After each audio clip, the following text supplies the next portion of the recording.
किसान भाइयों, कल्पना कीजिए, आपने महीनों मेहनत की, समय पर खाद दिया, सिंचाई की और अब आपके धान के खेत में बालियां लहलहाने लगी हैं। आपके मन में एक अच्छी पैदावार की उम्मीद है, लेकिन अचानक आप देखते हैं कि कुछ बालियां सीधी खड्डी हैं, झुक नहीं रहीं।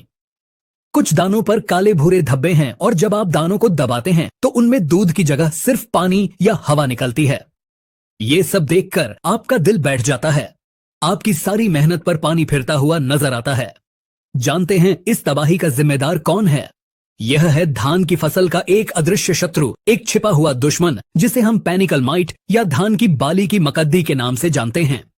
आज इस वीडियो में हम इस मायावी कीट का पर्दाफाश करेंगे। हम गहराई से जानेंगे कि यह कीट असल में है क्या और यह साधारण मकद्दी से कैसे अलग है। यह आपके खेत में घुसपैठ कैसे करता है और इसके आने के पीछे क्या कारण हैं। आप अपनी फसल में इसके हमले के शुरुआती लक्षणों को कैसे पहचान सकते हैं, और सबसे महत्वपूर्ण, वो कौन से ब्रह्मास्त्र, रासायनिक दवाएं हैं जिनका सही समय पर प्रयोग करके आप इस दुश्मन को पूरी तरह नेस्तनाबूद कर सकते हैं। तो चलिए इस महत्वपूर्ण जानकारी की यात्रा शुरू करते हैं। भाग 1, पहचान एक अदृश्य शत्रु की, पैनिकल माइट का असली चेहरा। किसान भाइयों, सबसे पहले तो एक बहुत बद्धा भ्रम दूर करना जरूरी है। जैसे ही हम मकद्दी शब्द सुनते हैं, हमारे दिमाग बोख में एक जाला बुनने वाले 8 टांगों वाले जीव की तस्वीर बनती है। लेकिन यह वो मकद्दी नहीं है। यह एक माइटी है जो मकद्दी के ही खानदान का एक सदस्य है, लेकिन यह इतना ज्यादा सूक्ष्म होता है कि आप इसे नंगी आंखों से देख ही नहीं सकते। इसका आकार एक सुई की नोक से भी छोटा होता है। अगर आप पौधे की पत्ती के खोल, लीफ शीट को हटाकर बहुत ध्यान से किसी आवर्धक लेंस, मैग्नीफाइंग स्टेनोटारसोनम स्पिंकी, क्योंकि यह दिखता नहीं है, इसलिए किसान भाई अक्सर इसके द्वारा किए गए नुकसान को देखकर ही इसके हमले का अंदाजा लगा पाते हैं, और तब तक काफी देर हो चुकी होती है। याद रखिए, यह एक ऐसा चोर है जो नजर नहीं आता, बस चोरी का निशान छोड़ जाता है। भाग 2, खेत में घुसपैठ का तरीका और पसंदीदा माहौल। अब सवाल यह उठता है कि यह सूक्ष्म दैत्य हमारे खेत तक पहुंचता कैसे है और इसे फलने फूलने के लिए कैसा मौसम पसंद है। आने के रास्ते, हवा के घुड्डे पर सवार होकर यह वजन में बहुत हल्का होता है और हवा के साथ उड़-कर एक खेत से दूसरे खेत तक आसानी से पहुंच जाता है। सिंचाई के पानी के साथ, अगर किसी संक्रमित खेत से पानी आपके खेत में आ रहा है तो यह उसके साथ बहकर भी आ सकता है। संक्रमित बीज, यदि आपने ऐसा बीज इस्तेमाल किया है जिसमें पहले से माइट के अंडे या वयस्क मौजूद थे, तो आप अनजाने में खुद ही इसे अपने खेत में ले आए हैं।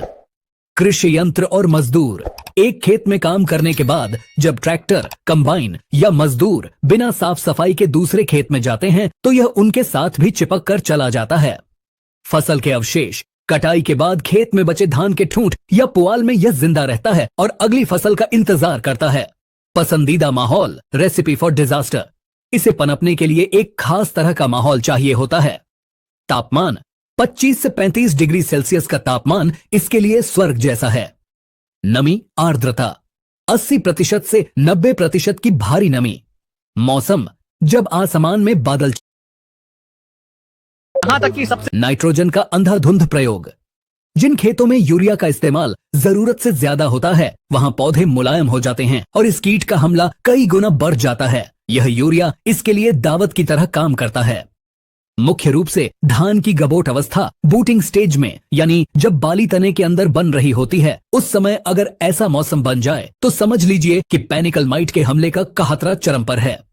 भाग 3, विनाश के संकेत, नुकसान की सटीक पहचान कैसे करें।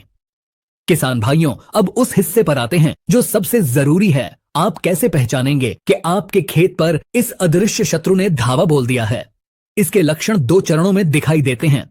पहला चरण, बालियां निकलने से पहले, गभोट अवस्था में। अगर आपको शक है तो किसी एक पौधे को उखाड़ दें और उसके तने के ऊपर लिपटी पत्ती की खोल को सावधानी से छील कर देखें। अगर आपको खोल की अंदरूनी सतह पर कत्थई या चॉकलेट रंग के लंबे लंबे धब्बे दिखें तो यह पैनिकल माइट के हमले का सबसे पहला और पक्का संकेत है।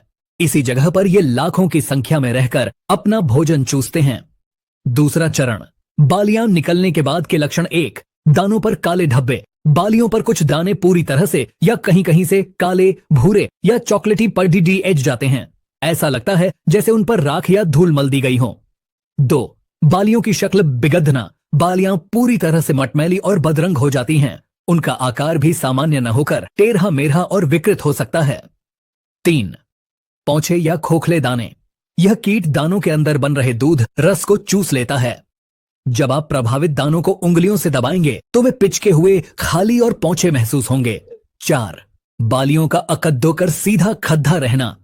यह सबसे बद्धा लक्षण है। स्वस्थ बाली दानों के वजन से झुक जाती है, लेकिन क्योंकि इन बालियों के दानों में वजन ही नहीं होता, वे बेजान खूंटी की तरह सीधी खद्दी रहती हैं। 5. फफूंद का दोहरा आक्रमण। यह कीट जब दानों पर घाव बनाता है तो वहां से फफूंद जनित बीमारियां जैसे ग्रेन डिस्कलोरेशन भी घर कर लेती हैं, जिससे दानों के काले पड्डीएचने की समस्या और भी भयावह हो जाती है। भाग 4, सबसे जरूरी अचूक समाधान, रोकथाम और रासायनिक नियंत्रण। तो चलिए अब बात करते हैं इस समस्या को जड़ी DDH से खत्म करने के उपायों की। रोकथाम के मजबूत क्युदम। बचाव ही सर्वोत्तम उपाय है। गर्मियों में गहरी जुताई। फसल कटने के बाद खेत की गहरी जुताई करके छोड़ दें। तेज धूप जमीन में छिपे माइट और उनके अंडों को नष्ट कर देगी। स्वच्छता। खेत की मेद्धों को और खेत के अंदर खरपतवारों से पूरी तरह मुक्त रखें। बीजोपचार। हमेशा प्रमाणित और उपचारित बीज का ही प्रयोग करें। बुवाई से पहले बीजोपचार अवश्य करें। संतुलित पोषण। यूरिया का प्रयोग मिट्टी की जांच के आधार पर संतुलित मात्रा में ही करें। पोटाश का प्रयोग जरूर करें, यह पौधे में कीटों से लड़ने की ताकत देता है। अवशेष प्रबंधन। फसल कटाई के बाद बचे हुए अवशेषों को खेत में न छोड़ दें, उन्हें जला दें या नष्ट कर दें। ब्रह्मास्त्र। सटीक रासायनिक नियंत्रण, सही दवा, सही समय। किसान भाइयों, एक बात गांठ बांध लीजिए, जब पैनिकल माइट का हमला हो जाए तो आम कीटनाशक इस पर बेअसर साबित होते हैं। इसके लिए हमें विशेष मकद्दीनाशक यानी माइटिसाइड, मिटिसाइड या एकरिसाइड का ही प्रयोग करना होगा। छिद्दकाव का सबसे सही समय। पहला छिद्दकाव गभोट अवस्था के शुरू होते ही, जब 5 से 10% बालियां निकलने वाली हों, करें। अगर संक्रमण ज्यादा है तो दूसरा छिद्दकाव इसके 12 से 15 दिन बाद करें। सबसे असरदार टेक्निकल और उनके ब्रांड नाम। 1. Technical propargite 57% EC। यह एक संपर्क माइटिसाइड है जो दशकों से किसानों का भरोसा जीतता आया है। प्रमुख ब्रांड धानुका का ओमाइट। मात्रा 400 मिली प्रति एकाधिक 200 लीटर पानी में घोल बनाकर छिद्दकाव करें। 2. Technical spiromesifen 22.9% SC। यह एक आधुनिक और प्रणालीगत माइटिसाइड है। यह माइट के अंडों और बच्चों पर भी काम करता है, जिससे लंबे समय तक नियंत्रण मिलता है। प्रमुख ब्रांड बायर का ओबेरॉन। मात्रा 200 मिली प्रति 1 लीटर का प्रयोग करें। 3. Technical fenpyroximate 5% EC। यह एक तेजी से काम करने वाला माइटिसाइड है जो माइट को तुरंत लकवाग्रस्त कर देता है और उन्हें खाने से रोकता है। प्रमुख ब्रांड रैलीज इंडिया का सेडना, जीवाग्रो का मिटिगेट। मात्रा 300 मिली प्रति 1 DH का प्रयोग करें। 4. Technical diafenthiuron 50% WP। यह एक बहुआयामी कीटनाशक है जो माइट्स के साथ साथ कुछ रस चूसक कीटों पर भी प्रभावी है। यह वाष्प क्रिया वेपर एक्शन से भी काम करता है, जिससे छिपे हुए माइट्स तक पहुंच जाता है। प्रमुख ब्रांड सिंजेंटा का पेगासस। मात्रा 250 ग्राम प्रति 1 DH का प्रयोग करें। 5. Technical hexythiazox 5.45% EC। यह मुख्य रूप से मकदीही के अंडों पर काम करता है। यह उनकी अगली पीढ़ी को पैदा ही नहीं होने देता। इसे दूसरे माइटिसाइड के साथ मिलाकर डालने पर बेहतरीन परिणाम मिलते हैं। प्रमुख ब्रांड बायोस्टैट का मैडन। मात्रा 250 मिली प्रति 1 अद्द का प्रयोग करें। छिद्दकाव के समय ध्यान रखने योग्य बातें। हमेशा दवा के साथ एक अच्छा सिलिकॉन आधारित स्टिकर चिप को जरूर मिलाएं। पानी की मात्रा कम से कम 150 से 200 लीटर प्रति 1 अद्दे रखें ताकि दवा पौधे पर अच्छी तरह फैल सके। छिद्दकाव सुबह ओस हटने के बाद या शाम के ठंडे समय में ही करें। तेज धूप में छिद्दकाव न करें। तो किसान भाइयों, धान की बाली की मकद्दी या पैनिकल माइट भले ही एक सूक्ष्म और छिपा हुआ दुश्मन है, लेकिन यह अजेय नहीं है। सही जानकारी, समय पर पहचान और सही दवा का चुनाव करके हम न सिर्फ अपनी फसल को इसके कहर से बचा सकते हैं, बल्कि अपनी मेहनत को एक शानदार पैदावार में भी बदल सकते हैं। हम यह वीडियो बहुत लग्न और शोध के बाद बनाते हैं ताकि आप तक सिर्फ सही और सटीक जानकारी पहुंचे। हमें उम्मीद है कि यह जानकारी आपके लिए संजीवनी बूटी का काम करेगी। अगर आपका इस विषय पर कोई भी सवाल या अनुभव है तो नीचे कमेंट बॉक्स में हमसे जरूर साझा करें। हमें आपके सवालों का जवाब देकर बहुत खुशी होगी।